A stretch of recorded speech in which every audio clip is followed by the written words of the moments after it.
If you live in the central US, you could potentially be impacted by tornadoes, damaging winds, and large hail this week. We have already seen hundreds of tornadoes and nearly 30 strong tornadoes in the past week.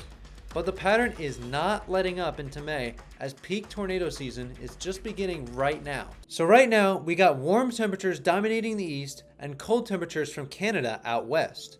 However, these air masses won't be interacting in an explosive way until Monday, keeping the weekend weather fairly quiet nationwide. With that said, we may try to get a couple of small ripples of unsettled weather, particularly in Texas each afternoon. But what kind of disruption will we be seeing? Well, zooming in down here in the western Texas area and the Texas Panhandle, we're going to be seeing some rounds of storms today, starting in southeastern New Mexico and into West Texas around 4 p.m. due to a tiny ripple in the jet stream way above our heads. Tomorrow, we may see the calm before the big storm. Some leftover rain from the line of storms is expected tonight and could lead into some localized flash flooding in East Texas and Oklahoma tomorrow. So the historic active pattern we have seen to end the month of April is about to continue into May. As of the recording of this video, Monday is 4 days away, but I'm going to do the best here to tell you what I think is most likely to occur.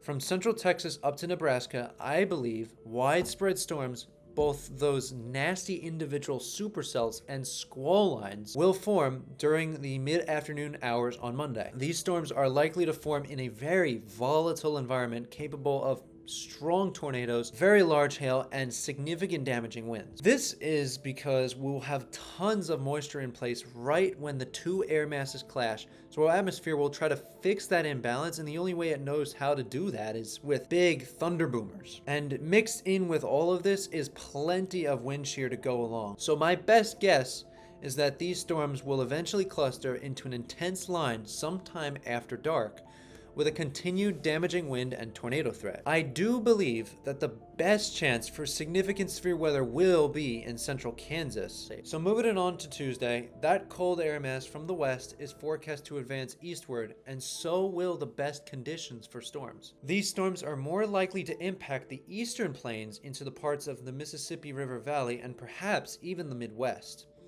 I do think that these storms could also drop tornadoes, large hail, and damaging winds, but I may have to post another update by Monday on just how intense these storms could be and what their timing is looking like, because we really just don't know the exact details. But taking you all to Wednesday and beyond into the late week, I do expect the severe risk to continue and perhaps in a significant way. But again, I will break down more details for late next week in a future update video. One thing I can tell you for sure is that flooding will become more of a concern with each successive day next week. So especially by late week, if you live in a flood-prone area, I want you to remind yourselves of your flood plan just in case of a worst case scenario. Alrighty, so for those watching this far till the end, I really do appreciate you and hope you really did enjoy or learn something.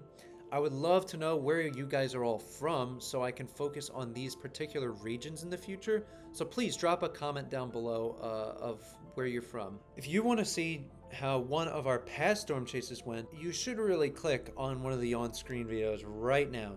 Like now. Click it. You will enjoy it. I know it. Take care. Bye-bye.